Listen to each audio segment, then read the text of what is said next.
Welcome back. The Golden State going rogue. Despite the U.S. exiting the World Health Organization, California says it's getting in.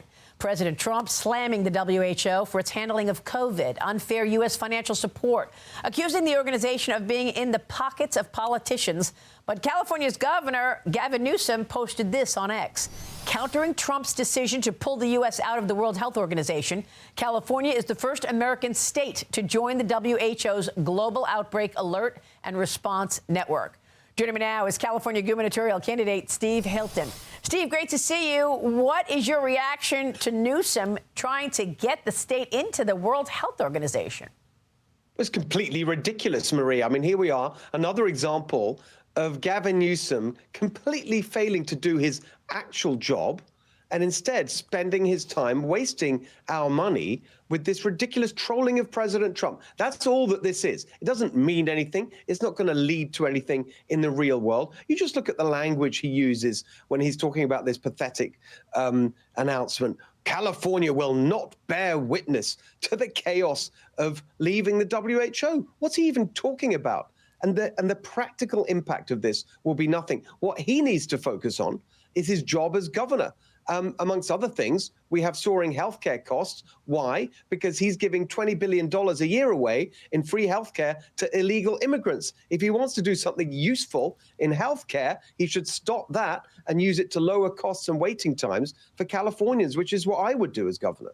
Yeah, well, Steve, I mean, there could be a time that the U.S. gets back into the World Health Organization if, in fact, there are changes made. So it's not as if, you know, the U.S. is out and will never go back in. Of course, and the reasons for leaving, you know, we know the long list of how it's been funneling money into all sorts of political causes, nothing to do with preventing disease or promoting global health at all. We know how wrong they got it time after time during the pandemic. We saw that incestuous and somewhat corrupt relationship with Fauci and the leaders of the WHO. We saw all that. Everyone can see that. There have to be changes and reforms at the WHO. But of course, Gavin Newsom isn't interested in any of that. He's not interested in the substance of policy at all. All he cares about is looking like the guy who's sticking it to Trump so that he can pander to the Democratic base and get their nomination for president. Newsom is now going after TikTok as well, launching an investigation into TikTok over alleged suppression of anti-Trump sentiment and content after users said that they were not able to post videos or comments which were criticizing actions in Minneapolis. Steve, TikTok says the glitches last weekend were caused by a U.S. data center power outage. I mean, again, it is all about the politics.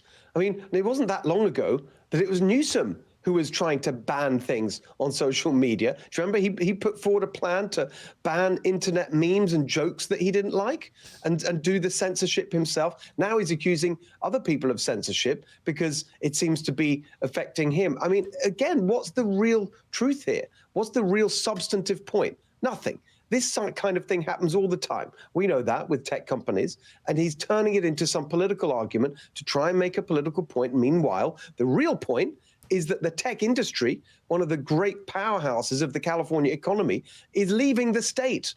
The founders and the entrepreneurs and the investors are looking at California under Gavin Newsom, 16 years of one-party rule, especially the prospect of this insane billionaires tax, so-called, an actual asset seizure from the government, and saying, we don't want to be in California anymore. That's what Newsom should be focused on. Yeah, I mean, it's incredible what that billionaires tax have done in terms of the number of people moving out of California. Steve, always a pleasure. Thanks so much. Great to catch up. Steve Hilton.